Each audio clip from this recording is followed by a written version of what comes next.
Hello, hi, hola. Welcome to a very special live edition of The Wrap right here on the Viking Media Network on YouTube. I'm Keila Cash, and by my side, as always, is my co-captain, my right hand, the sometimes advocate for the rapidly improving Ms. Jada Parker. He is back here to recap the first ever Monday Night Raw live on Netflix, going down from Inglewood, California, at the beautiful Intuit Dome where the Clippers play. And it's only fair that he brings his perkiness to YouTube to kick off 2025 officially. I bring to you back on the wrap, as always, the one, the only Perky Scott Young. Welcome back, Perky. Thank you for having me, Keila. As always, it's a pleasure to chop it up and talk all things WWE. I'm excited about the conversation we're going to have. I thought it was a pretty good debut. And I think this is going to be a real good show. I think so as well. You know, this is a new time for WWE entering the streaming era with Monday Night Raw moving from cable to a streaming service. So I think that people are getting adjusted to that. I'm sure maybe some people hit USA Network, saw Law and Order, and then realized there is no Monday Night Raw for the first time in over 30 years on cable television. So it was an interesting transition to Netflix. No technical difficulties, no buffering issues, a clean viewing experience. And I thought that the production value was excellent. I thought that WWE and Netflix did a great job presenting WWE as this major sports league conglomerate that new fans could get into and regular fans can recognize and say, yes, we are here. And I think that this was a nice starting point to what will be a very fun partnership for the next few years. I thought the presentation was very good, and it felt completely different from the USA broadcast. Little things like Michael Cole talking about, the view that brought to you by Goodyear Blimp as they show the outside view of the stadium like you would do in a sporting event, showing stats. Like the Rhea Ripley Liv Morgan one really was the one I was like, that's a great stat. She's only had 2 pinfall losses, both the Liv Morgan, and I thought they did a good job with that. Jey Uso showing where he was on televised wins. I thought the presentation, the sports feel of everything came off really, really well, showing the celebrities in the crowd. A lot of celebrities. There were people they didn't even mention. Yo, shout out to Eric from Boy Meets World. I know Yes. Topanga was there, and I know Topanga's the girl. Don't get me wrong. Don't get me started on Topanga, okay? Because when I was a child, she was the one. But Eric was there too, okay? That's Batman Beyond. That's Terry McGinnis as well. Show that man some love. Listen, I love Topanga. Eric gets lifetime cheddar biscuits. Let's put some respect on that man's name. Did I even get a graphic for his name? Y'all better respect Will. Y'all tried it. I was like, Will's in the house. Get out of here. Ben don't, they didn't even effort crew acknowledge no that more. man. I mean, that was rude. I said, is that Will? Is that Will? If Ryder was there, I said, if they hit the trifecta, I probably would have cried. But Will being there was very nice. Now he would have got a graphic. He would have got a graphic.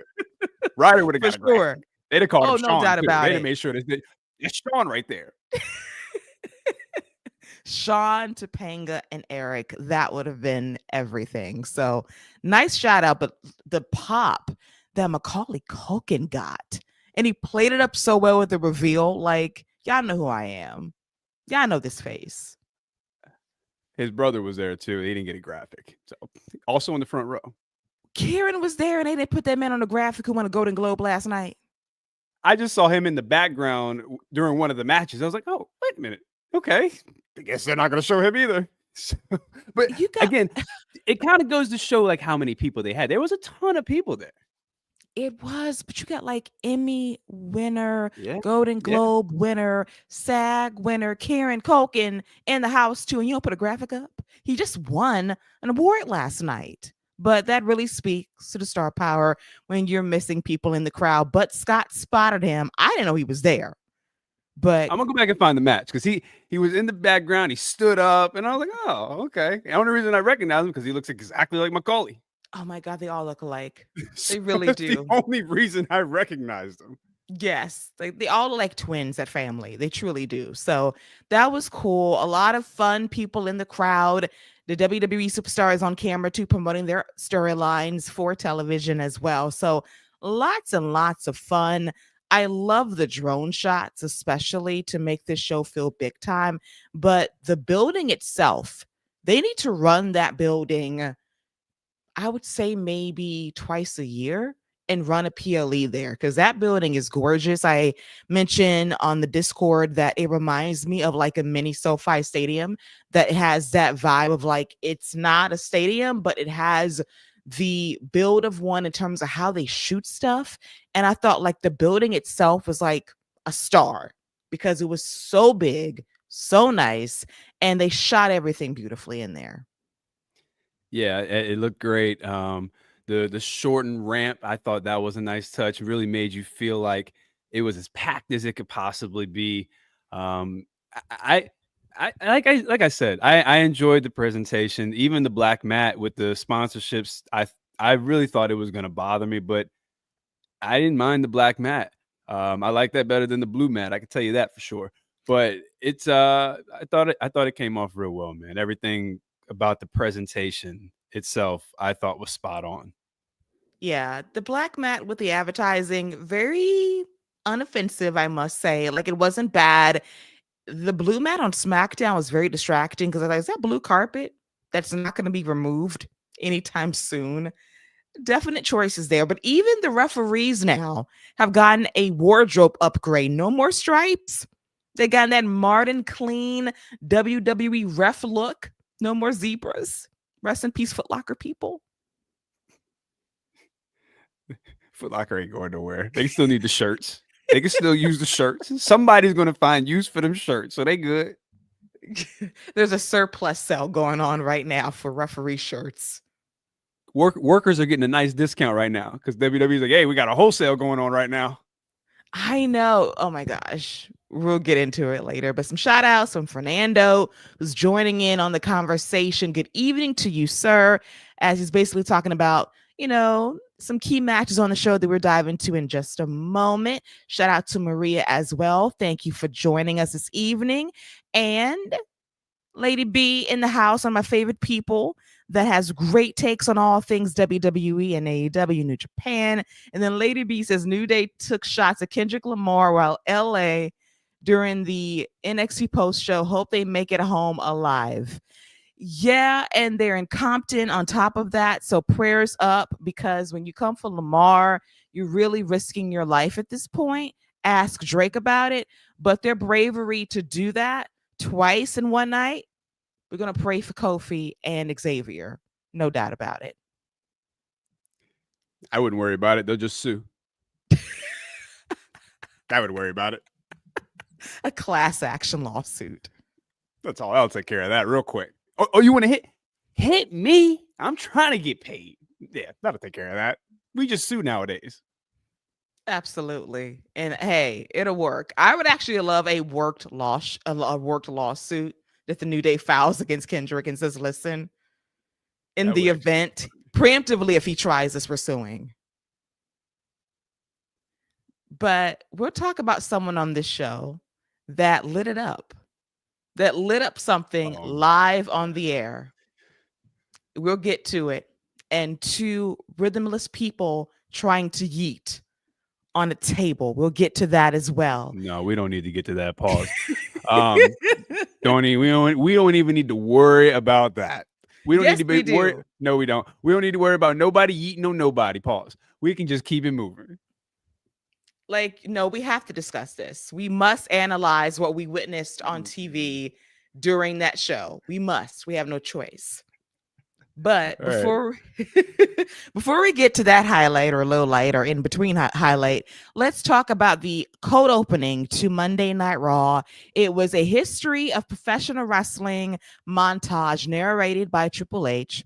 And we had these like sheets. It was giving very LA Lakers vibes, but during the pregame. And I loved everything about it, basically narrating the history of wrestling from the Greco-Roman days to the modern invent of television well over 50 plus years ago now, and talking about the evolution of professional wrestling, going from the small arenas to these big stadiums, the evolution of WWE. And I thought it was beautifully done. I love the painting of the wrestlers on this canvas, just detailing different eras in WWE. For any novice fan out there is watching for the first time, it was a nice like little history lesson into what wrestling is and how big time all of this is in 2025. And then we reveal the sheets. Love the reveal of Triple H in the ring, standing there soaking up the crowd. And was it egregious? Of course, obviously, but I'll take that over his standard entrance. It was a nice way to be in the ring, stand there, and just say, "Here I am, and I did this. We did this. We're here." So I like that introduction, kept it short and sweet, and I really thought it was a great way to introduce casual fans to WWE, to highlight the importance of this moment in time that is really historic. That for the first time ever, you're watching a weekly television show on a streaming service in front of millions of people around the world. Yeah. Um, First of all, I'm so happy that he was the first person we saw because I know so many people are so mad about it. So I'm really happy that he was the first person at this show. Secondly, my man was sitting there posing like he was getting ready to drop one of the greatest albums of all time. So, either that or he was about to hit one of the greatest dance routines of all time. So I didn't know what was coming next. The way he was standing there like that, I was like, bruh, I get it's a vibe, but dog, what you about to do next? Because you're not about to give some type of great speech. So cut the posing out. Because he stood there for a hot second and soaked that in that little pose right there. I was like, all right, dude, you're doing a lot. But I agree with everything you said about the montage, the voiceover. It was great. Great way to start the show. I am looking forward to next week to see how the actual open's going to go with the theme and everything like that. Because I know this was a special type thing where we're introducing a new audience to wrestling, to our history of wrestling. So I get that. But I am looking forward to next week to see what an actual opening is going to look like. I agree. Like, I want to see what the code opening is going to look like, the new intro video, the graphics, all of it. We didn't get a real full scope of what the new Monday Night Raw is going to look like. We just got this splashy presentation for this show, which is great. So it's going to be cool to see what a normal Monday Night Raw is going to look like without the pop of circumstance next week. I do want to get to some quick comments for Fernando saying Cole was going off. If you say so, Fernando. He was going off, all right. He was doing some things. And then Maria says, as I hit her comment, it was a beautiful montage. It was. And then Fernando says, I knew he was going to start the show. Yeah, you could place bets and just say Triple H is going to start the show. Prop bets for every event, whether or not Triple H is going to introduce the show. Then we have Fernando saying an excellent achievement. Then Lady B says, the whole presentation made everyone look like a star. It really did in terms of presentation. And I really liked how everything felt big time. These stars felt like stars on this night. And I do want to piggyback off of Scott's comment about Triple H standing there like he was Michael Jackson at a concert, peak 90s, and you just stand there for 5 minutes and just soak up the applause. Don't even move a muscle, just stand there as like the pyros hitting in the background. That's how he was, honestly, like a statue. He hit that joint though. He hit that joint though. I'm knocking him for it, but I can't even lie. When the curtain dropped, even because my kids watch Power Rangers all the time on Netflix, and every time they see Cody ripping through, like, when's Cody coming on? So we finally came on, but when he came out, they were like, oh my God, Dad, who is that? What's he about to do? Is he gonna wrestle? I gotta see him fight. I was like, no, he won't be fighting nobody. He can't take it. He physically can't take it no more. But yeah, he definitely had a vibe to him. I'll give him that. He was feeling himself. It was like Beyonce. He was feeling himself. It was like Beyonce at the halftime show. Like, you just hit that spot. Just needed a fan. If he had some hair 20 years ago, it would have been blowing. He would have pedigreed somebody. He'd have pulled somebody. He'd have pulled a production person or something in the ring and just pedigreed him for no reason and just started screaming. essentially. But by Triple H standards, this was subdued, even though it was very extra in a good way. But let's get to the other extraness of the opening segment of Monday Night Raw, which was The Rock appearing. Loved like the visuals of him coming out, him soaking up the crowd, goosebumps, obviously. And if this was ever a sign that what he's not going to do this year is WrestleMania 41, he was corporate Rock board of director. He was board of directors, Dwayne The Rock Johnson, acknowledging Cody Rhodes as the guy for the last year or so, acknowledging his cousin Roman Reigns, acknowledging the fans, basically saying, y'all have fun this year. I'll see you around. It was given, I'll see y'all in 2026. Like, he's not going to work WrestleMania. He was babyface Rock, not the final boss, but I definitely felt some things later on in this show, which we'll get to momentarily. But I thought The Rock was like, very chill, likable as always, and the perfect person to also kick off the new era for WWE on Netflix. Recognizable face, world famous movie star, all-time great wrestler, and letting people know that, hey, we've gone global now. Like, we are touching every part of the globe, and I'm not working WrestleMania, respectfully. I love y'all. I'll make a cameo appearance, but I will not be wrestling this year. Yeah, this he definitely came out and he just wanted the adulation this time. And yeah, I mean, you follow the great montage, the greatest pose off in history. You follow that with The Rock, and I mean, this is where WWE really excels, and just the star power that they have, the people that they can just bring out. He didn't say anything. He said absolutely nothing. He brought nothing to the table except being The Rock and just being great. And that's fine. That's what they have at their disposal. And they had that, and they threw it out there, and it was a great segue right into the match that we got. So, I mean, the whole first 45 minutes is all essentially Rock and Bloodline. It really was. Nice, seamless transition to the first match of the show. Fernando notes that it looks like he'll be a face again, most likely for right now, but I do sense something imminently, possibly planting seeds for next year based on the match we're going to talk about in just a moment. Lady B has me cracking up by saying that Rock let Vin Diesel run up him last night at the Golden Globes.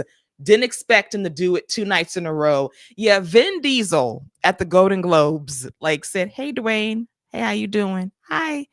And The Rock was like, "Hey." And then you can just imagine all the curse words that was floating in his head in that very moment. Like, the Vin Diesel Rock beef is forever. And they'll suck it up and they'll do their Fast and Furious number 25. But the beef is real, and I do love that. Rock was trying to be so nice, but he so wanted to be final boss on that ass, and I was here for it. I mean, Vin Diesel's the only person whose contract is strong enough to say that regardless of what yours says, I don't lose fights in a movie or out of a movie. So, hey, Dwayne, see you at the next shoot for Fast 11. Exactly. Like, you still came back, didn't you? You need a hit, didn't you? How's Black Adam? If he ever mentions that in the conversation, I'm sure The Rock would just cry, but I digress. And then Fernando knows, because of what The Rock is probably not going to do at WrestleMania, this means it's going to be Punk versus Roman and Cody versus Cena at WrestleMania. And I do like that theory, Fernando. It sounds more likely now after Rock's promo tonight. Yeah, man, I'm not sold on Roman versus Punk at Mania. I just because I'm more leaning towards Punk versus Cody at Mania. I think him going after Cody would be a great story. I know Punk's got the favor from Heyman, but I also think that would mean Roman's beating somebody for the title. So I'm not sure if we get that quite yet. But yeah, if we do, it'd definitely be a great way to go. Cena going after Cody. He name dropped him for a reason. Yeah, I think that'd be a great way to do it, though. Yes. And then Maria notes, Rock don't need to say anything to get a pop. That is so true. He just comes out there, stands there like he too is Triple H, being Michael Jackson in 2025, and just stand there for like 5 minutes and just get the pop of pops and leave. Now, what is fascinating, Scott, is the bombshell The Rock dropped on Instagram that tomorrow night, The Rock will be on NXT live on the CW for New Year's Evil. My prayers and condolences to Eddie Thorpe in advance.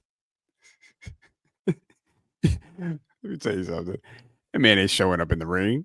He ain't going in that building. Yes, he is. He says, I will be at the shrine tomorrow. He gonna show up in his truck and drop Ava off. Wait. He is gonna show up and drop Ava off and be like, if you're some mad from the truck, and chuck the deuce. Okay, what you think this is? That man is not walking into no 3. Oh no, this is a PLE, right? No, dude, this is like a special on the CW. So you're saying that he's just going to pull up in a parking lot at the shrine and say, Ava, have a great show. Beep, beep, Terramana, bye. No. He ain't gonna do that. He might give her half the bottle and be like, here, take the rest of this. But yeah, that man is not walking into that arena for NXT. He is going to drop her off at the door and say, have a great show, honey. Call me if you need me. I'll see you next year. Kidding me? That'll be the peak false advertising of the year to have that man roll up to the parking lot and just say, hey, Ava, have a great show. Hey, NXT, I'm not going inside. I just want to show my love and deuces. You know, The Rock is not going to do that. They're trying to sell the last 50 tickets they have on sale. The last 50 tickets. You know. Wait, I need to know. Okay. I'm down for this. Who he interacting with? Trick? Is he just going to give Trick the nice little rub, or is he really going to go out there and rock bottom Eddie Thorpe and take a chance of not being able to get back up?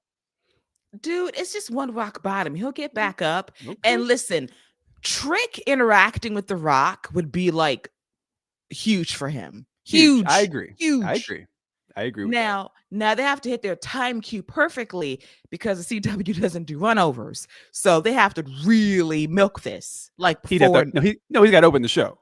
Yes, essentially. Yeah, he's got to open the show because that way, just in case he goes into rock mode, you got to get that man a whole hour. Just block it off. Just block it off. And if he takes only 30 minutes, have a couple matches in the can ready to go. Yeah, that would be wise to actually have them open the show and then have Julia and Roxanne main event it. And then that'll work for me. But the fact drop off. Not the drop off. Stop it. You trying it with this parking lot drop off to kick off the show. I would laugh if that actually happens. He's not doing that. He's going to be on the show. He's going to open NXT. I can foresee the NXT Championship match being top of line on the show. And then The Rock will rock bottom Eddie Thorpe for trying it. And then I will see him salute Trick and leave. All right. I can get with that. I just something in the back of my mind is telling me don't get your hopes up. You trying it. Maria says Thorpe is catching a smackdown. He is. I believe it. Ava went snitched to her daddy. Sure did. Went to the Golden Globes on Sunday and said, Dad, I need you because this man has tried me for the last time. Sean put in the call too, said, Dwayne, I need you. And Dwayne said, I'll be there on a Tuesday night on the C-Dub. I'm going to give y'all 1 million viewers, bet. That's, you know what? Now that's an interesting take. You think they'll hit 1 million? You think that segment will hit 1 million? Yes. You do? Yes, I do.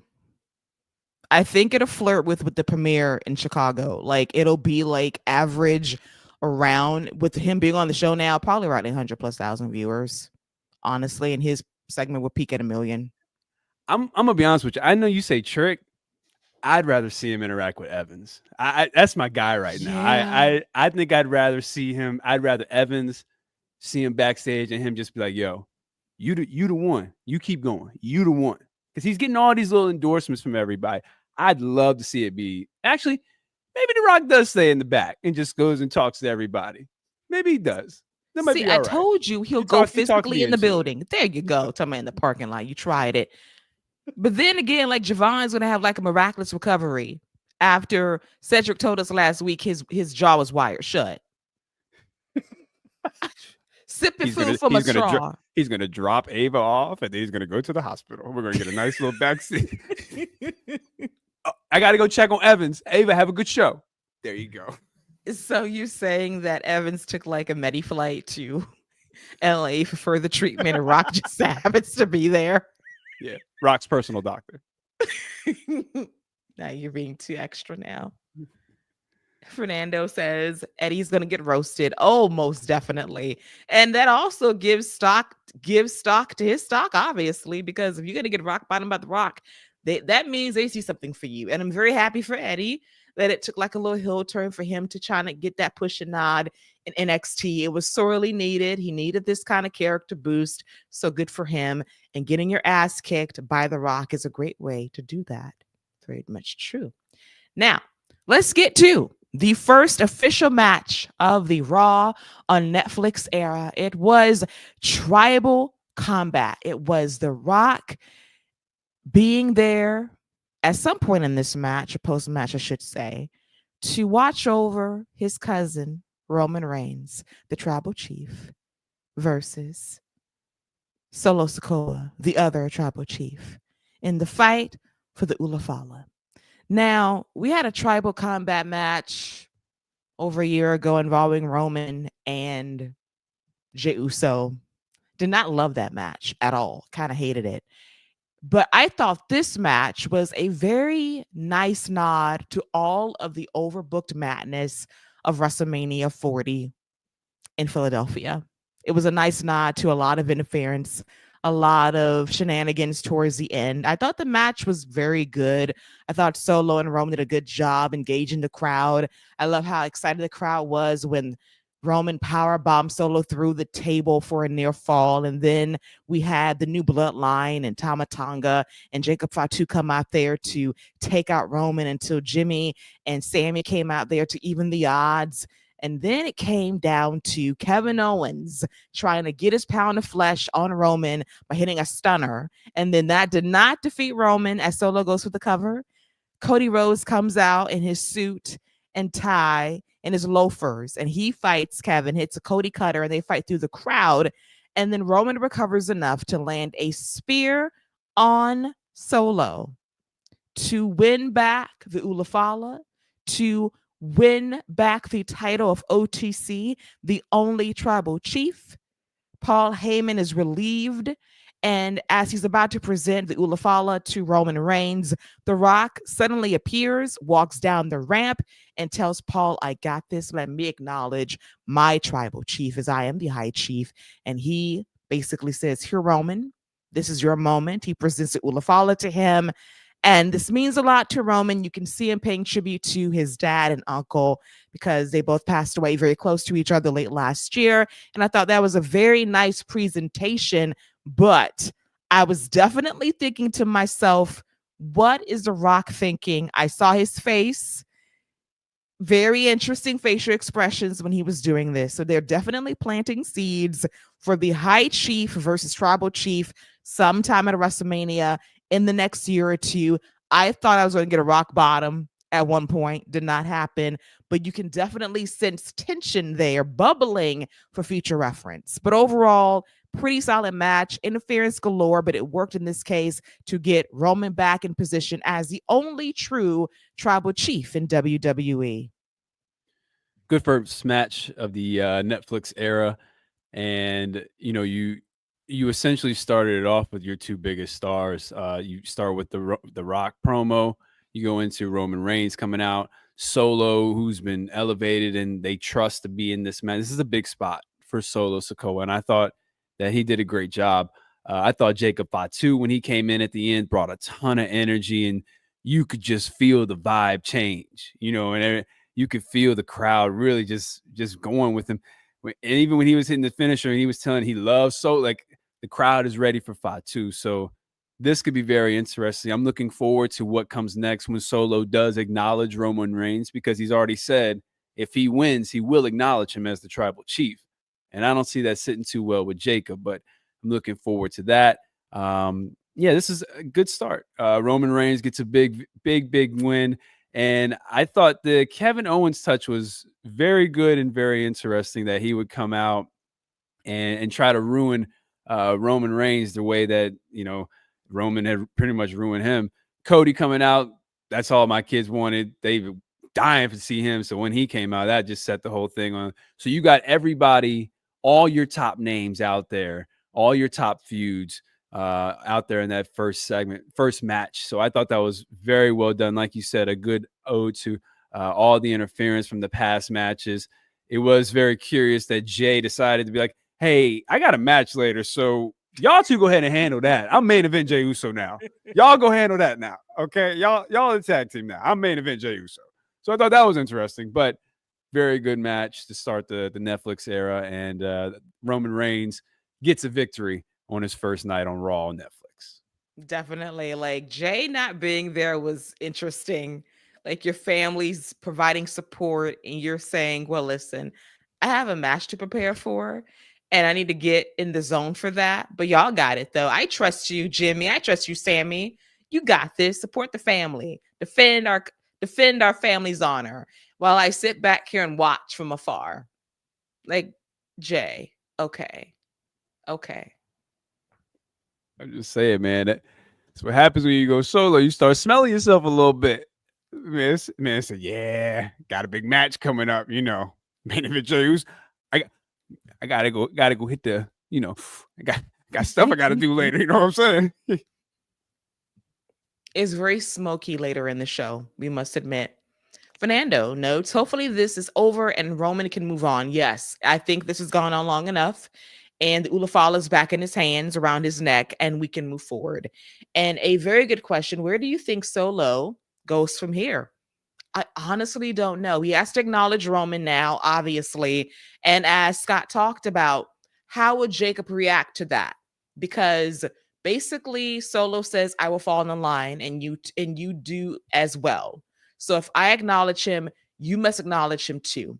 And we talked about this too, Maria, in that I do believe that Fatu is going to totally turn on Solo very, very soon, because I love you, Solo can only go so far.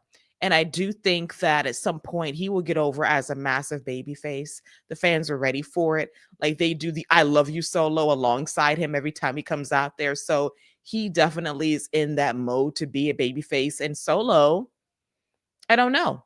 I don't know where they go from here. Do you turn him? Do you put him back in the OG bloodline? I don't know how they're going to handle this on SmackDown, because I presume it's going to be like a very splashy, extravagant tribal chief ceremony to really anoint Roman again as the OTC. But a lot of angles are going down. And I know there were some theories as well heading into this match that Roman could lose Paul Heyman as his wise man if Paul flipped on him. That did not happen. But we also have to remember the favor that Paul Heyman owes CM Punk. How steep is that favor, and how far will Paul's loyalty lie at the end of the day when that favor is cashed in? So I think as far as Solo goes, I think he's going to end up getting the Jey Uso route. And what I mean by that is after Fatu turns on him, I think we all can pretty much agree that that's going to happen, and Fatu and Tom are going to go and do their own thing. I think Solo's then going to go through his kind of version of that story. Sammy went through it. Jey went through it, where you have to earn everyone's respect and you have to earn people's trust back. And I think that's what they're going to do with Solo, to earn his way back into good favor with his brothers, with Roman. And that way you kind of build that goodwill back with the fans. They did a really good job of that, I thought, with Jey Uso, especially, and building him back up and showing that he was different. by letting him, when people didn't want to trust him, he still stood on his own. And then when it was too much, he was like, look, I'm only going to do but so much. I'm still a grown ass man. You know what I'm saying? So I think they're going to do the same thing with Solo. And I think he's going to go through that kind of growing pains after he gets the beat down from Fatu, puts Fatu over, gives him that big win on his way to Roman Reigns, which I think could end up being a WrestleMania match. But that's what I think is the future for Solo. I think he ends up being on his own, being solo for a while and having to really scrap from the bottom and earn that respect back from everybody. Yeah, Michael Cole even mentioned his original gimmick on NXT as a Street Fighter. You might have to go back to that for a while as being the loner in the family. But the good thing with Solo is that he has really showcased his personality. Mm-hmm. He's Yep. very quirky, very funny guy. That will get him over as a babyface eventually. Now that he's more looser on the microphone, he's more natural out there, is going to help him long term. So we're going to see how WWE plays it. Maybe on SmackDown we get some answers, and then we move ahead from there. But Jacob is still turning on that dude. Like, I'm just waiting for it. When it happens, I will cry tears of joy because we called it a long time ago. And Maria also knows that Jey needs to separate himself from the bloodline stuff. I do agree. And that's probably why he didn't come out there because, even though he loves his family, he's made it a point to stand on his own 2 feet. And he's not going to be a part of bloodline business unless it's absolutely necessary. But let's also talk about the fact that they narrowly missed each other. And I'm talking about Sami Zayn and Kevin Owens. That is another underneath story they're building towards because Sami's loyalty is so deep with the bloodline, and Kevin hasn't quite confronted that element yet. Yeah, and I don't know if we'll necessarily get that confrontation because I don't see Kevin Owens really having too much more interaction with the bloodline. Just because I think once Cody finishes this, I think we get Cody Roman 3 a little bit sooner than people think. So shoot, we might get Cody Roman 3 at WrestleMania, to be honest with you. But I don't think we get any more Kevin Owens bloodline real interaction outside of what we got tonight. Ooh, all right. We're going to replay the footage in about 2 months heading into WrestleMania season to see if Scott's correct. Because if it's Sami versus Kevin at WrestleMania again, then we'll see how wrong Scott is. But we shall see. But it's very intentional that they're not really interacting right now. But all in all, very fun first hour of Monday Night Raw on Netflix. A lot of underneath stories being built for WrestleMania's future and more future heading into next year as well. As we get to John Cena coming out to kick off hour 2 of Monday Night Raw on Netflix, and he's rocking like the Dodger aesthetic. So I hope this is happening for every city, that every city has like a unique t-shirt branding for John Cena's farewell tour, comes out there, huge pop, a big thank you Cena chant, and he talks about expectations for his farewell tour and what he's not going to do. And he says, guys, I want to have fun.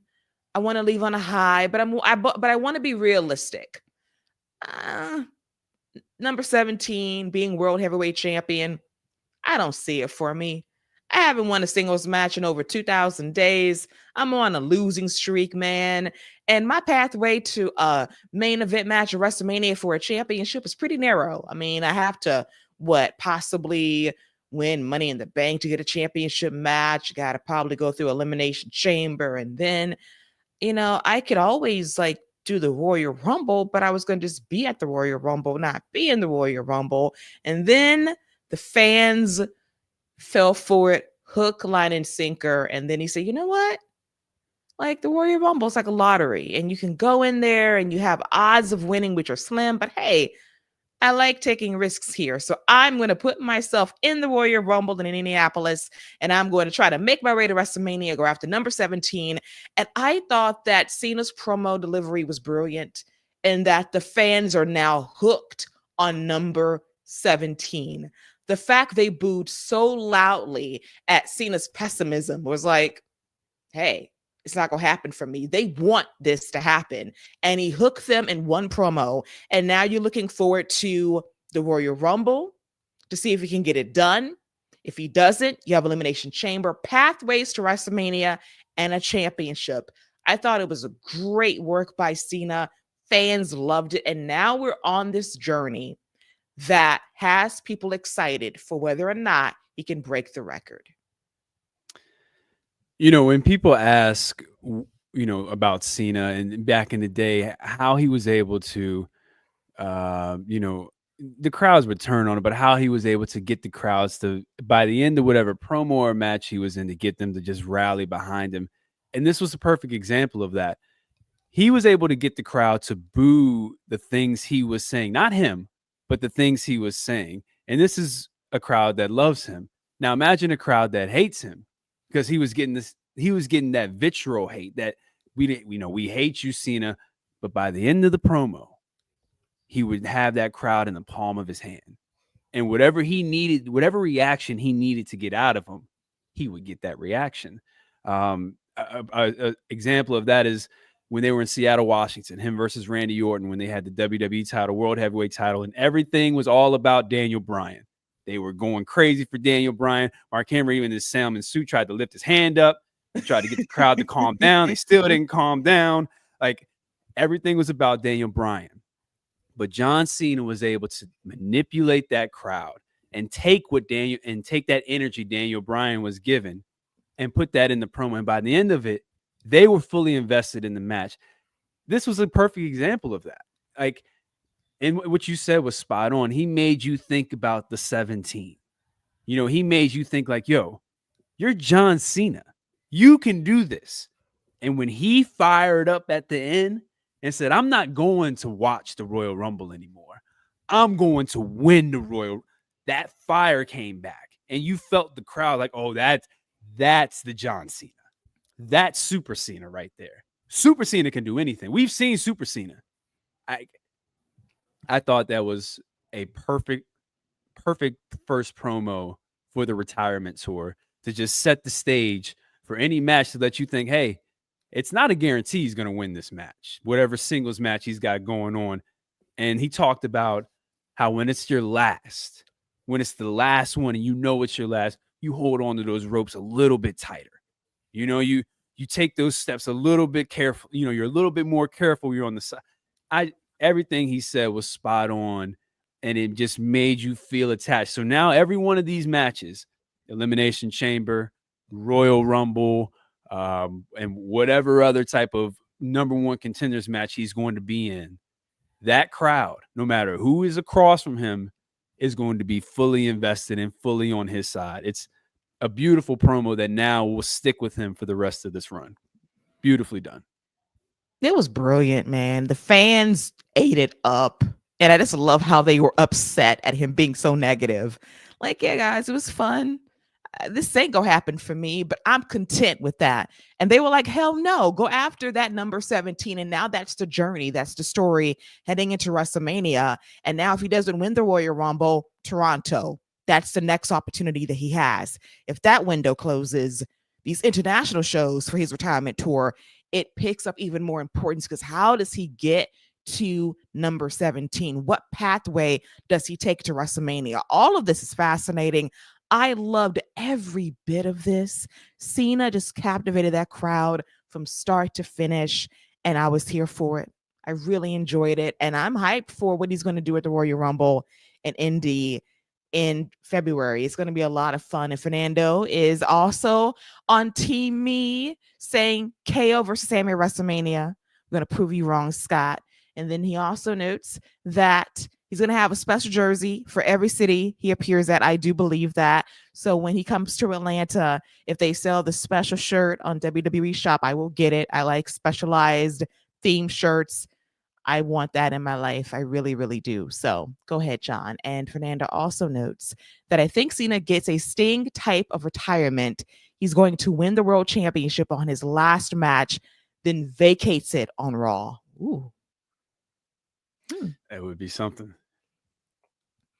Why y'all trying to make me cry on his last? Oh, man, that would be kind of awesome, though. He vacates it and then have like a tournament for the championship. That would be pretty awesome. But yeah, I do kind of see him breaking the record. I do see that happening at some point this year. I do see it. I'd like to see it. I think WWE probably wants to get Ric Flair out of whatever record book they have. So yeah, maybe that's a good way to get him out of there. Yeah, I really do. And Maria also knows it was an excellent segment with Cena. It was. It was a great segment. Set the tone for WrestleMania season in a great way. And Cena played it perfectly. And the fans were the MVP as well because they bit on everything he said and they reacted accordingly. They're like shock and anger at him, like downplaying him winning that 17th championship and him rallying them at the end. Oh, it was so great. And with that, let's move on to our next match on the card, which was for the WWE Women's World Championship. Now, I am not crazy. I'm not delirious. I could have sworn this was supposed to be a last woman standing match. Scott, am I crazy? Yes, you are crazy for thinking they were actually going to do that and follow through on an advertised match. So yeah, that one falls on you, Keila. You know better. You've seen this show way too many times to not be surprised. You know better. So yeah, that one falls on you. But you're not wrong about it being advertised as a last woman standing match. I knew I wasn't cuckoo because they advertised a last woman Cut a whole standing promo match. segment on it. A whole promo segment. They hyped it up. They promoted it. They said last woman standing. And then Michael Cole says standard match for the championship. I'm saying, huh? So it was just last woman standing in name only. Y'all tried it. And normally I don't false advertise like that. Paul, I'm looking at No, you. they do. What No, they happened? do. Yeah, they do. Yeah, they do. Yes, they do. Yes, they do. They took a whole IC title match off. Yes, they do. This is what they do. I'm gonna be honest. I'm surprised that I don't actually. No, I'm not. Never mind. I'm not surprised at anything. So, yeah, I do want to point out one thing. Shout out to Alicia Taylor. I thought she did a really good job tonight. Mm-hmm. I think she's hitting her groove as an announcer. I love to work in NXT, and I think that she's really finding her voice for these big match moments. She's all up in it, and I love that for her. So, a good spot for her to be on the Raw team for the Netflix era for WWE. And even though we're like ribbing this match because they just forgot the stipulation, I thought this was a very good match between Rhea and Liv. A nice final chapter to a feud that plateaued months ago.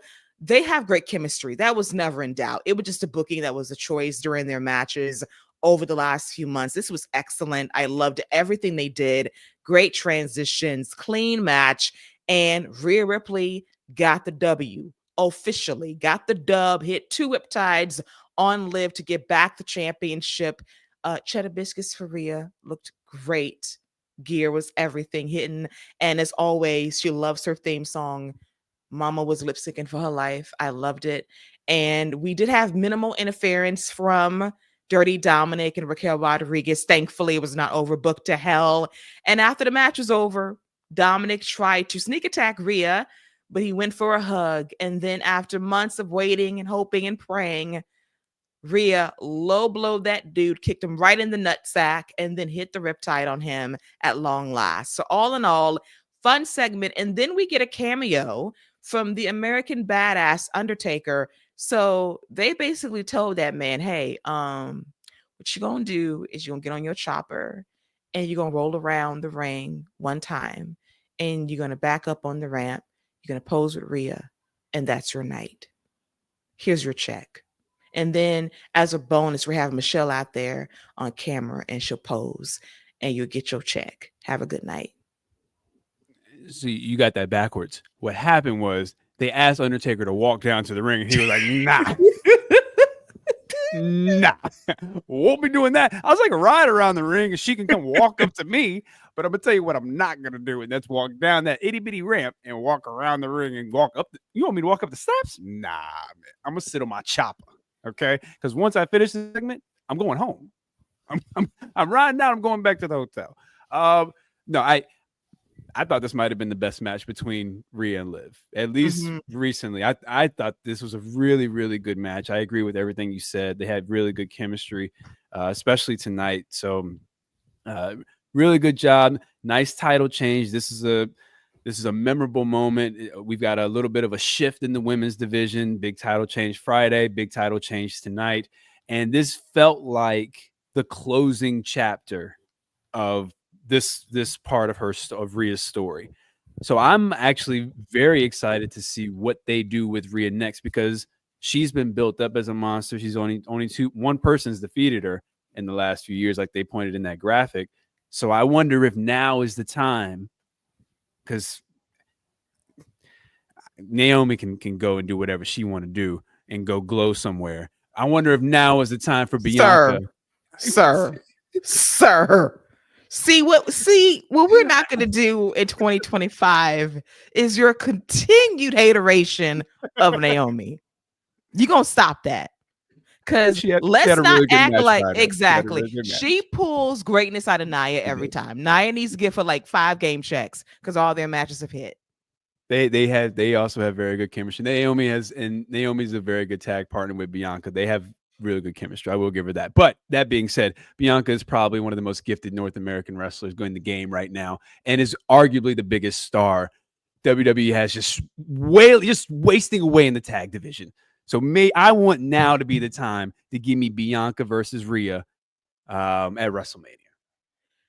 You know, they've been teasing us for like what 2-3 years, and they keep pulling back at the last minute. I'm tired of this now, because now I kind of want 2 matches for this year. I either want Rhea and Bianca, obviously main eventing a night of WrestleMania if they can do it, or SummerSlam heading into this year as well, or Io versus Rhea. 2 of those options work for me. Honestly speaking, I won't be mad. I would prefer Bianca, obviously, but Io and Rhea, I would love to see that too. And they have teased it, but I don't know if they're going to do it at WrestleMania or not. So yes, I agree with you on the Rhea Io thing, but I think I'm just ready for Bianca just to be back where she belongs, and that's a single star, and not just in the women's division, just in WWE. So if it's not going to be Rhea, then it needs to be Charlotte. Like I just think like Bianca needs to get, and that's not a knock on Naomi. Like I'm cool with them being tag champions because it absolutely elevates it, and this is doing a lot for Naomi. But Bianca needs to be back where she belongs, and that's running the division, being the woman of the division. She's too reliable, she's too popular, she's too good, and I'm ready for her to be back. So that's me being biased, but I think it's got to be Bianca Rhea or Bianca Flair this year at WrestleMania. Yeah. I am not mad at either option. Maria notes, shout out to Taylor. Yes, Maria killed it tonight. Loved her as the ring announcer. Then Fernando says, I hope this is finally over. It's way overdue. Yes, I think it's over, Fernando. I've prayed for times like this. And this is my favorite feud up until the fall. It really was. So to see it fall off a cliff made me very sad, but at least it ended things on a very high note in the ring. And Maria agrees. Good way to close this out between the ladies. And Fernando says it's got to be Bianca versus Rhea at WrestleMania. They've teased it for 2 years. We've had teased backstage segments. I am ready to see it now. It is time. Book it. You got a potential classic. I mean, you have 2 all-time WrestleMania performers. You have, on one hand, somebody who has put on a classic and just in every singles WrestleMania she's had, and on the other hand, you have somebody who has arguably the greatest women's match in WrestleMania history. I just think you put those 2 together, you have an instant classic closing out your night 1 of WrestleMania. Yes, and the maturation of both ladies from NXT TakeOver 5 years ago 100%. to now. Oh my 100%. God. The evolution of both ladies from where they were then to now. Let's run it back on the biggest stage. And then Fernando suggests Jade versus Naomi at WrestleMania if Naomi is the attacker, because I still wonder if she really did it. I'm still on the I hope Jade turns because she just thinks it's Naomi and she's wrong, but then she just doesn't care. And it's just like, yo, you know what? I don't even care anymore. I'm just taking every single person out. And we find out it's like Chelsea and Piper. But Byron exonerated them. He said they didn't do it. Who exonerated them? Byron. I'm not listening to a word Byron Saxton. I didn't even know that guy was still there.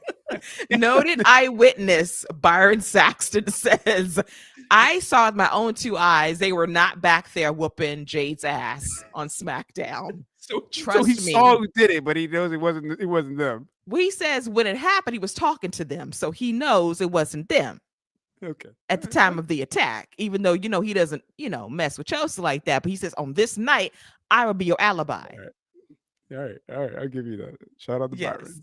Keeping Byron the job. just catching strays for no reason. The rudeness of you.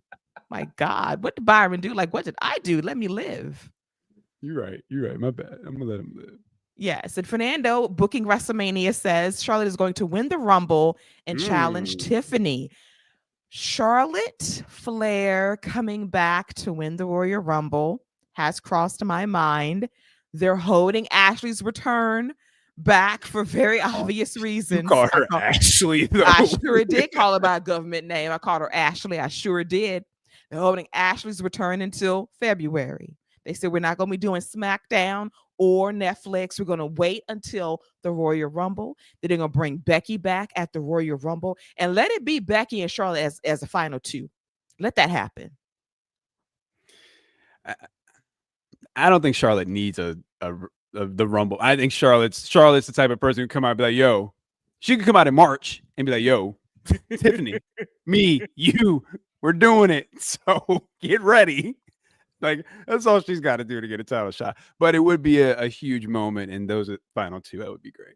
Yes. And then Maria asks a very important question. You think Bianca is already the GOAT, the GOAT of WWE? Don't get me started. So here's how I think. I think Sasha Banks, Mercedes Moné, whatever you want to call her, I think she is going to go down as the most influential woman in North American wrestling history, just because of everything she's done. I think Bianca Belair is slowly making a case for the greatest.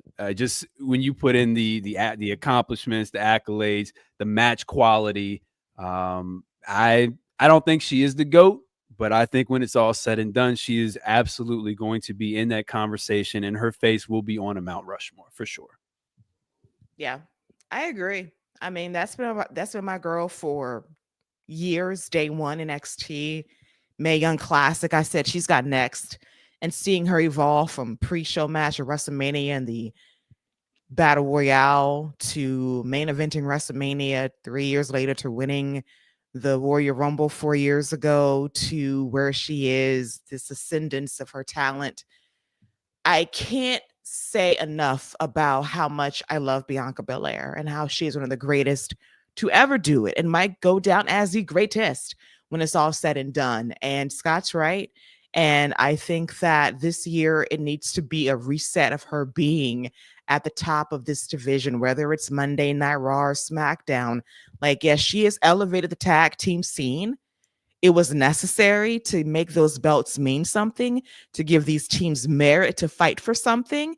But now it's time for her to take her ascent back at the top of these divisions and run it accordingly. So I'm here for that. And Lady B is kicking it up. Is Mercedes the Black World Champion of all time? The conversations are happening. Is she talking male and female or just women's champion? Hey, she might be saying all time, regardless of gender. So I don't know if I can say the greatest, but I think influential.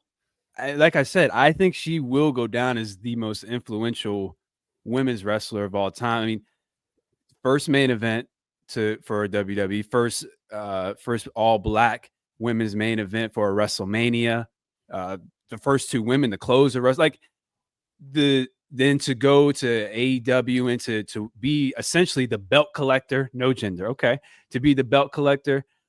I'm willing to put her in the influential.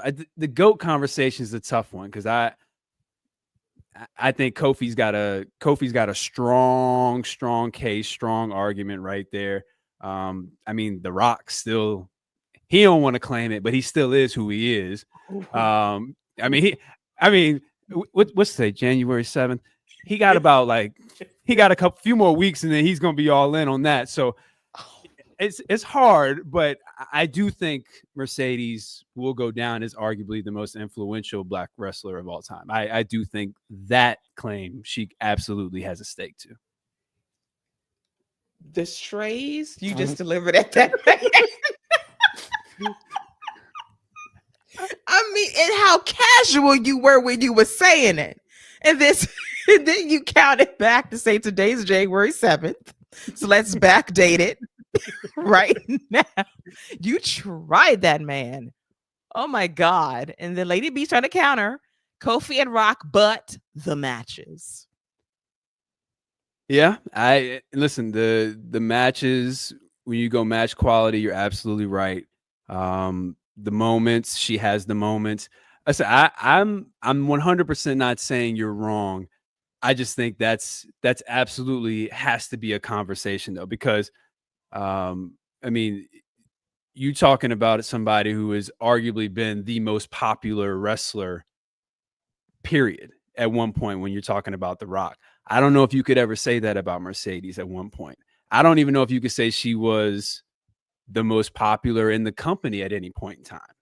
You can say that about like a Becky Lynch, and you know what I'm saying, when you talk about other women for a certain time, can you say that for Mercedes in WWE at the time? Is she the most popular woman in the AEW right now? You know what I mean? Like those are where I would say, because we're nitpicking when we talk about GOAT conversations, because obviously she is a Mount Rushmore wrestler, but if you can't ever say that she was the best or the most popular at any point in time, I don't know if I could ever say she was the GOAT. Yeah, definitely. And then Fernando notes Bianca is the best call up from NXT ever. I do agree with that. Ooh, that's an interesting one. I agree 100%. When she got called up in 2020, I said game changer. Even in the pandemic, I said it was about damn time. Now, Lady B, she's countering you, Scott, going volley for volley, loving the conversation. But she also notes another thing. She was never the most popular, but why wasn't she as popular? Now that's a fair argument. Obviously, you know, we got Voldemort. He ain't know what he had. You could say that with a whole bunch of people. So that I will say she never got the strap like she probably should have when she had the reactions that she got. Let's not forget she had her gimmick for a while in WWE, which is ridiculous, was that she could never defend the title. So like, oh my God, yes. You know what I mean? So yeah, on that regard, Lady B, you absolutely have a point. She never had the confidence from the back, from the people in the important people in the back to give her that push that she deserves. So I will give you that. Yeah, and listen, I loved the trilogy between Sasha and Charlotte back in 2016 when they were being established on Monday Night Raw. But the hot potato of that championship, to me, in hindsight, was a detriment to Sasha because she just should have been the champion. And I'll never forget, it was SummerSlam 2016. And you could visibly look on both of their faces. Roll it back on Peacock. They hated being in that spot and they hated what was about to happen. They hated it because it made no effing sense. So I love the rivalry, don't get me wrong, but just having her lose constantly, and then in that roadblock into the line Iron Woman's match when it was like the last fall before overtime, and then she just couldn't hold on for like 5 more seconds. Like all of that booking irritated me. And then that stretch of time really kind of like watered down her push on the main roster. She kind of got it back on SmackDown when she feuded with Bayley. Thank God for that. And then she kind of reestablished herself against Bianca Belair heading into that WrestleMania now 4 years ago, just about. So yeah, it was basically like a lot of booking choices from the old man that wasn't the greatest. And it irritated me over time. And when she left the company almost 3 years ago now, it irritated me even more. The disrespect was something that really stood out to me in a big way. And I do think that Mercedes is overhated by fans as well. Like right now, she is locked in. She's woken up in the last month and a half and just decided to go on a Renaissance tour of being the best. And I love that for her, to remind people that she is one of the greatest to ever do it, that she is influential in every way, that she bets on herself, she takes risks and chances, and they might not pay off immediately, but in due time, those residual hits do fill in big time. And she is Monet in every way. Yeah, I know we got to move on. I will say Tiffany Stratton is going to be giving Bianca a nice run for her money for greatest NXT call up, because she's done great too. And that the run you're talking about right now, Mercedes is on these matches, those couple matches she's had with Statlander, just belt collecting and whatnot. This is why I need Bianca to get back on the horse. Yes. This is why I need her to get back into the race, to get back into the game. You know, she had her fun with the tag division, you know, Black Queen's running stuff. I'm cool with that. Now it's time for the Black Queen to take her throne back. So I need her back in the race. Yes, we're fighting here. Like, get back in the game, because Mercedes woke up. The beast has been awakened. And she's like, she's hitting form now. And then Lady B knows more of the story. Tonight ruled. I'm mad at Max for not treating AEW this way. And then saying this as a Kenny fan, haha. Yeah, listen, the Max advertising for AEW was not great for Dynamite. And I just wish they get platformed a lot better in that way, in terms of like, make your show feel special. If it's going to be on a streaming platform for the first time, make it feel special, make it feel as if it matters, advertise, promote, sell it, and just go there, truly. And Netflix just nailed it in that regard. They really did. And I hope that Max is able to do the same for AEW, especially when it comes to these PLEs.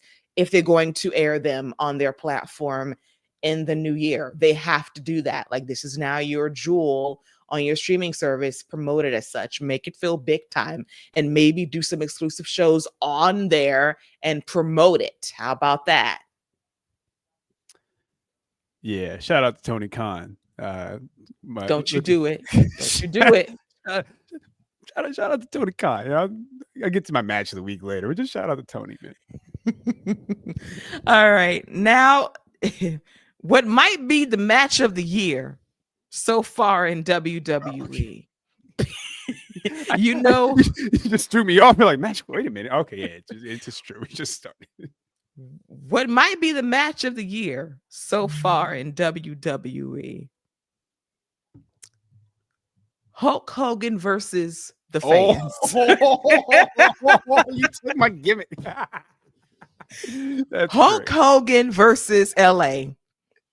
So he came out there with Jimmy Hart. Poor Jimmy. Like, he didn't know he was walking into. And they got on that stage and they talking about, it's good to be here. Go buy my beer. These fans in LA ate that man up. I'm talking about 97% booze that rained down in the Intuit Dome. And that man got ate up, shooketh, could not believe they was coming for him like this.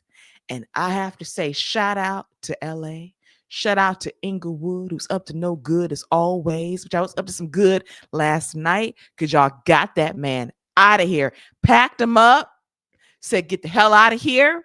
We don't want you. We don't want your beer. Don't even show up to Saturday night's main event in San Antonio. Don't show up live via satellite. Don't even do a pre-tape, bitch. Just stay away. Stay away. And I hope this is a message that was loudly received from the very top. Don't bring this man on TV no more. People have long memories, and they haven't forgotten a damn thing. I was proud of LA. Go ahead, LA. Yeah, y'all, it was way too close to February to bring Hulk Hogan back. And also, you know, they saw the MAGA shirt and they were like, yeah, you know what? We are going to make America great by booing you off the stage. So shout out to Hulk for wearing the right shirt, because America made it great by getting this man up out of here. Couldn't even rip his shirt off. Didn't even get his shirt off. You know, he always loves to rip his shirt. Couldn't even get that off. Pat McAfee, he even shut up. He was like, it's Hulk. Michael Cole, just Hey, save that for the yeet. Don't do anything else. Michael Cole didn't say a word. I don't think I heard him say a single word the entire segment. Shout out to Jimmy. Got the paycheck. Mm-hmm. As far as Hulk's beard, didn't even know it was there. Didn't know nothing about it. So yeah, I think we covered that segment. Shout out to Hulk. You should know better that you are not allowed to show up until sometime after Juneteenth.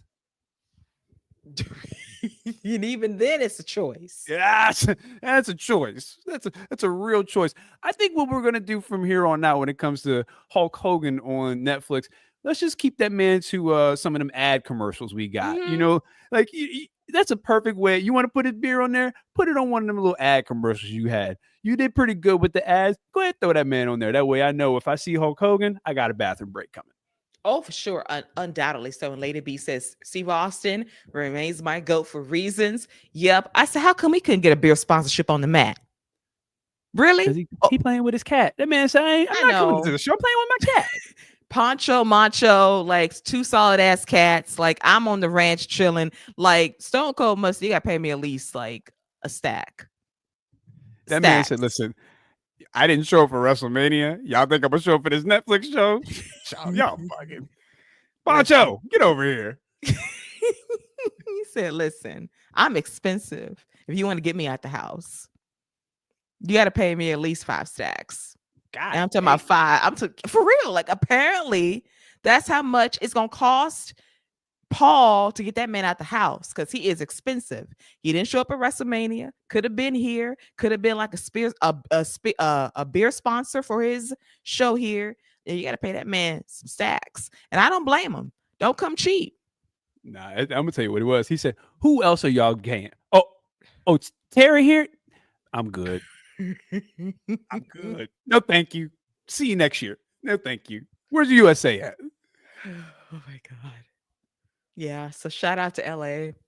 Shout out to y'all, because y'all made me very proud, because y'all got that man clean out of here. Really did. Quick and in a hurry. I know that Paul Levesque was somewhere like probably sweating and laughing because he doesn't like Terry. But like, you're trying to do business to be nice. But he's like, yeah. I kind of loved it. Internally, he loved it. That man getting out of here, getting booed. I enjoyed it. Gave me life. Now let's talk about the one thing Scott was trying to avoid earlier in the show. It is now time to talk about Jey Uso versus Drew McIntyre. But prior to this match, we got Travis Scott coming out there. Yes, that man lit up a blunt on live television. Sure did. Took a big old puff on live TV before introducing Jey Uso. And they yeeted down, to the ring, through the crowd. Well, that's what they did. They yeeted down to the ring. They did. They was, getting in the vibe and check of it all. And the drone shots were droning. I loved it. But Rhythmless Nation was on the table trying to yeet. And Pat McAfee, who barely has rhythm, trying to yeet. Michael Cole, who has no rhythm, off beat by at least 3 yeets, just trying, just getting hyped up. I don't even know what he was doing. That was just so wild. But I do love the fact that they do try to live their best lives. But y'all have got to learn rhythm. Lord have mercy. First of all, just pause on the whole conversation when we're talking about Pat McAfee trying to teach Michael Cole how to eat. So, you should be learning that from your parents. Listen, we got Michael Cole out here trying to eat, and then that dude was like, "You know what? I'm gonna need a minute." Drew McIntyre next time. I feel like, God dang, Michael Cole. Like, I know you in better shape than that. Travis Scott, I thought that man was holding the microphone. That dude was holding a blunt. I'm waiting on him to start rapping. That dude was waiting on a minute to light the blunt. Jey Uso, he had to make sure he didn't catch a contact. So he grabbed him by the shoulder. Yo, put that out before we walk down here. He didn't want to catch a contact on the way down because he knew he had a match. The belt he had was tight though. I did like the belt. I thought that was pretty dope. The entrance was great.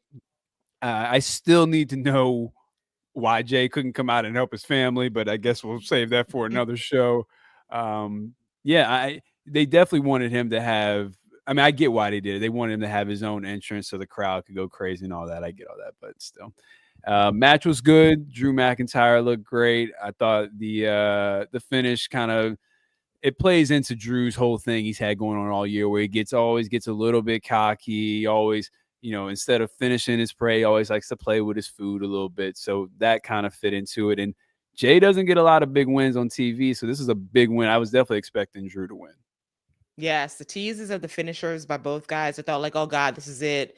Jay's about to lose, but he comes through and he gets to W. And they talked about how he never beat him in a one-on-one match, and it finally happened. Like, congrats to you, big match, big win in LA. Fans loved it. They were starting to get a little weary because that lull started to hit towards the end, but they were there for Jay when it counted most. And very good question, Scott. Where the hell were you, Jay? You could have came out there and helped your family, but you just let them just suffer. Told you, he's smelling himself now. And I was like, yo, y'all two go. Hey, y'all two go. I got to take my hand. Yes. And as we continue the GOAT discussion, Fernando knows, I also think that Sting is the GOAT. I would say like his AEW run solidified him as one of the GOATs, undoubtedly so. That guy was 60 years old doing crazy shit, falling off high things, going through tables and stuff. Like, he was putting his neck and body through it. And I will always respect Uncle Sting for that forever and a day. GOAT status was reached. I agree. That AEW run, I think it was a great way to cap off. It was a great way to cap off his career, and he had great moments there. I really do believe that, and I think this was a way to really solidify how great he is as a performer. Yeah, Sting is all time definitely a face paint Mount Rushmore. Oh, no doubt about it. Like, one of the best ever. Like, aura for days, just the best. And then Maria says, agree, 100% Stone Cold is the GOAT that he is. Yes, Stone Cold is always going to be that dude for me as well. But let that man live his life on the Broken Skull Ranch, taking care of Pancho and Mancho. Two solid-ass cats. Which reminds me, I got to see if he posted a new reel of them for the new year. Yeah, I do. They're cute. Shout out to Pancho. Mancho too. Like, they're getting the real fat cats. They're eating something out there on the ranch, and they ain't eating cat food. They're eating some rats. If I had to guess, they are. Having a time out there, just eating Jerry all over the ranch. Oh my god! Shout out to Tom, man. Listen, Tom doesn't catch Jerry. No, these cats are not supposed to be catching Jerry's. Listen. Jerry walked so Pancho and Mancho could run and eat wild. Jerry in 2025. He led the way, set the standard by failing, and taught them how not to in this day and age. So good for them. But now it's time to usher in the first main event of Monday Night Raw on Netflix. The highly anticipated match between Seth Rollins and CM Punk. And Seth being extravagant as always, and Punk coming out there too. And, I'm going to be honest. That lull did hit that wall a little bit for me. CM Punk got a little tired during this match. I was a little surprised. Not working a Monday Night Raw match in years, had him a little tuckered out. But, the match was good. I think they probably would want to take elements of this match back and run it back for future reference, clean some things up. It was good. It never reached great territory for me. It was hyped up. I think if they get a second chance to really put something special together on a PLE, I think it would be better with even higher stakes. It was fine. A perfectly good main event. Right person won. But I think that the hype did not live up to the match.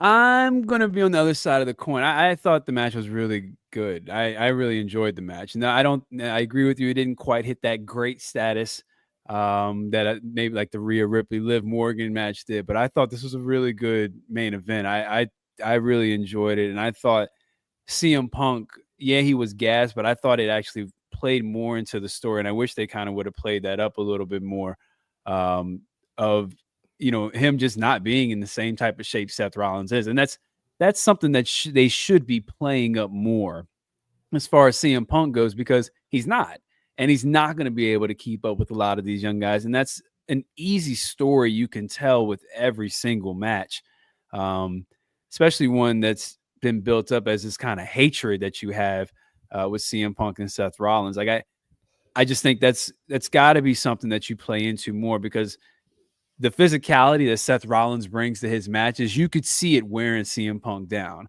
And, I just don't think he knew what to expect. Like, you can't know what to expect if you haven't been in the ring. He ain't been in the ring with Seth Rollins in well over a decade, as far as having a real type of match like this, where the stakes are high, you're in the main event, the energy's different.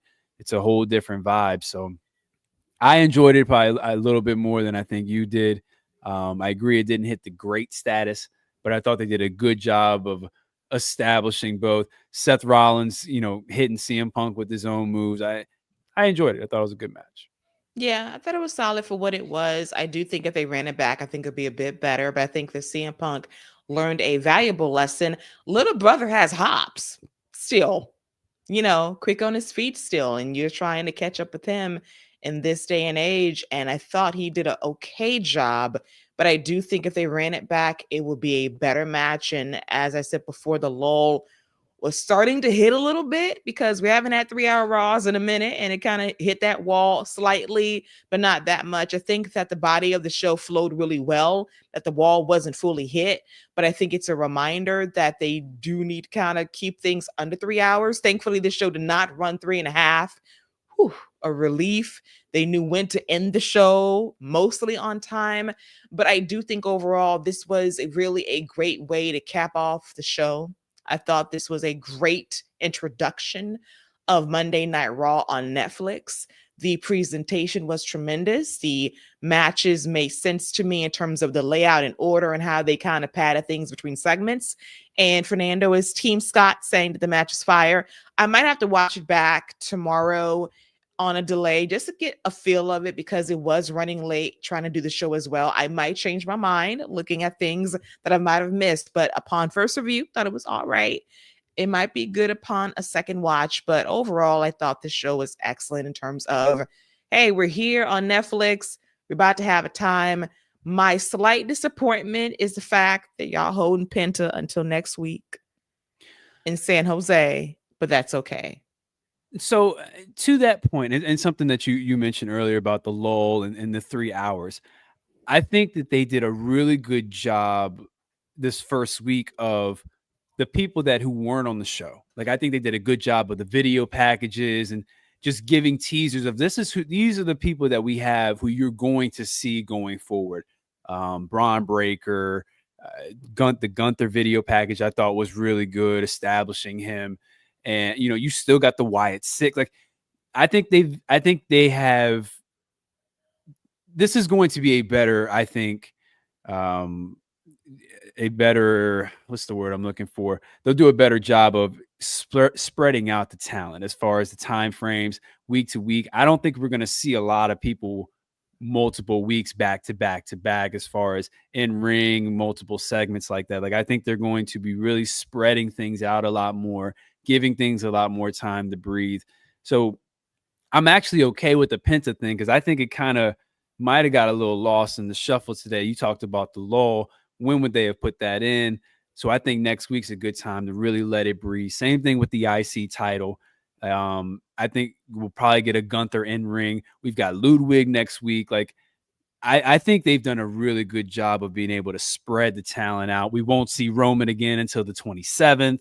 Like, I actually like the way they've kind of spread everything out. And maybe every show won't be 3 hours. Maybe it'll be like 2.5 some weeks. Maybe it'll be 3 hours and 15 some weeks. So I think long as they keep everything spread and we don't see people every single week, I think it'll keep the intrigue and the interest a little bit more. I agree. And I think the word you're looking for was balance. In terms of things being balanced every week. And I do like they try to spread things out, try to make week 2 stand out, because that would be a standard show with some surprises as well. And Penta versus Chad Gable, I'm here for that. Mhm. I'm very much here for that. I do love how Chad contradicted himself, though, saying, I have never been unsure of anything in my life. Like, wait a minute, unsure? Or are you sure? So are you sure that you've never been unsure of anything? Come on, bro. I mean, the cell phone, You got an Olympic gold medal. bruh. You know better. Well, he doesn't have an Olympic gold medal. Now, he went to the Olympics. He does not have an Olympic gold medal. Oh, I thought he won one. I thought he got a bronze or something. No, look at you trying to give that man something special. Look at you. No. You're not first or last, so I figured he might have got a bronze. Nobody remembers the bronze and silver, so. Well, wait a minute. Do not diminish the No importance. diminishing. No diminishing. Yes, you Name are. who won the bronze this year? Somebody. Exactly. Who won the bronze in basketball? Was it Serbia? Who won the gold? Us. Exactly. Hello. Hey, And you know then who won the gold though? Of course, and then silver went to France. I'm like, I'm not crazy, but I do think it's Serbia. Serbia won bronze. Don't make me Google it. Joker won bronze. Right. I think you're right. I think it was Joker. Thank you. See, I know some things. Don't play with me. But Maria also says rematch would be better. I agree. When they run it back, it will be much better than this match whenever that day comes. But with that, this officially wraps the first ever Monday Night Raw on Netflix. It was a fun show. Love the vibe in LA. Crowd had a great time. I enjoyed myself mostly. Scott had fun too. And I want to thank everybody that joined us today in the chat. Love the conversations. Lady B coming through with the debate topics. Midway through the show, Scott had to stand in his truth and defend his takes. And I love that's Lady B. So every time we do like a live show, I need you to stand and face Scott, debate topics. Just shoot them off. Hey, listen, I'm 10 toes down on the Bianca Belair thing, so I'm here for that. But the Mercedes thing is a very interesting topic when you really start breaking it down, especially when you talk about just black wrestlers in general. I thought she brought up a really good point because when I start thinking about it, it's like she's got to be in the conversation. Oh yeah, I mean, especially now lately, like she's just woke up. Second chapter has been epic. It's been very big. Like she said, y'all know who I am. She pulled a Kevin Durant, like y'all know who I am. You know what I do?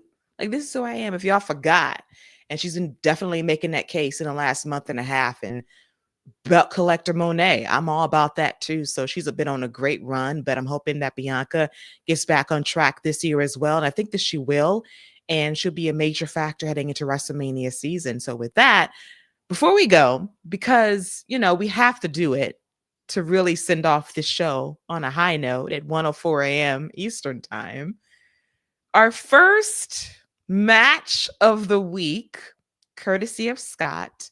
And for those of you who are new here, do not take this segment seriously. Scott is not going to acknowledge an actual match of any merit, but it's just an opportunity to just note something for the record, so you can just marinate on it for this week. But Scott, the floor is yours. Do what you will. My match this week is Money Mark Tony Khan versus New Japan announcers. It is what it is. Don't throw stones if you live in a glass house. But it's my match of the week. Nothing crazy. Just a nice, simple 1, 2, 3. And then he got that wellness suspension. So we'll see you in a few months. Dude. Not the 1-2 shot. The 1-2. That boy got that Randy Orton time. Not the Randy Orton time. No, not the Randy Orton time. Oh, man. Or was it the Jimmy Butler time? Is it going to be a 7-game suspension? Yeah, hey, he got Pat. Yeah, Tony Khan went in his Pat Riley bag and was like, listen, I done fired a coach on my football team. I'm not taking none of this. I'm not standing for. What did he say? You know what? You're at it. 2 months. 2 months. Get him up out of here. Who else? Who's next? Daniel Bryan, you need to get on your job. He says, listen, I'm on vacation. I'm on paid PTO until I'm ready to come back. Dude, like, bro, I got murdered somebody tried to murder me on the show. I'm at home. I'm getting workers. I'm getting hazard pay right now. When that runs out, you can call me. A mess. So yes, the match of the week. Don't take it seriously at all, guys. It's just an inside ribbing joke that began last summer when they wanted to blame Juneteenth for the ratings falling off a cliff. But we're here now in 2025. New year, fresh start. Let's start anew. And starting anew with New Year's Evil tomorrow for NXT. The Rock will not be in the parking lot, as Scott suggested, to drop off Ava. He'll be in the building, in the ring, talking to the people. I expect to sell out now. I expect 1 million+ viewers for his segment, if I had to guess. So genius marketing strategy there. We won't be live to talk about the show, but we probably will talk about it like next week during our episode of The Wrap on our standard Viking Media Network podcast as we talk about the week that was in WWE. Things will probably switch up because, my God, a lot of WWE content during the week. So it might be more of top stories versus matches in order in which they happen, but we'll play it by ear as always as the road to the Royal Rumble begins in the here and now, as we get ready for the first major PLE of 2025, as the road to WrestleMania begins. As always, I want to thank my co-captain, Perky Scott, for being with me in the late night hour to recap the first ever Monday Night Raw on Netflix. Thank you for having me, Keila. As always, it's a pleasure to chop it up and talk all things WWE. Thank you to everyone in the chat. We appreciate y'all hanging out with us, chopping it up with us. Please come back for any of our live shows. We love the interaction. And Keila, I'll talk to you next week. Yeah, so our next live show will be the Royal Rumble on February 1st. Yes, February 1st. This year, just we're not a proper country anymore when the Royal Rumble's not in January, and then it's going to be somewhere else next year. So we will be a proper country until 2027, damn it. But hey, we're going to get back on track in 2 years with the Rumble. Hopefully, fingers crossed, prayers up. But until then, enjoy the rest of the week, guys. We'll be back on our regular podcast on Wednesday morning for next week. And then after that, back live on this very platform to recap the 2025 Royal Rumble from Indianapolis, Indiana, Lucas Oil Stadium, as Scott continues to downplay Indianapolis being a real, meaningful city in America. Yes, I said it because he did, and he's trying it. But I just had to remind y'all because he is full of you know what. Nobody even remembered it was there. Oh my God. Nobody even remembers it. Nobody even remembers where the place is. We just know what's happening. And then oh, they got a place. They got an arena. That's cool. Oh my God. Egregious. I don't know what Scott's beef is with Indianapolis. What has Indy done to you in life for you to go off on them like that? Very rude. But we can't wait to talk about Indy, Royal Rumble, February. We'll get there in a few weeks' time. But until then, enjoy New Year's Evil tomorrow night on NXT via the CW. Enjoy The Rock being there live and not in a parking lot. And we'll talk about it next week right here on The Wrap. So for myself and Perky Scott, take care, guys. Thank you so much in the chat for the interaction and conversation tonight. So until next time, goodbye, everyone. Have a wonderful evening.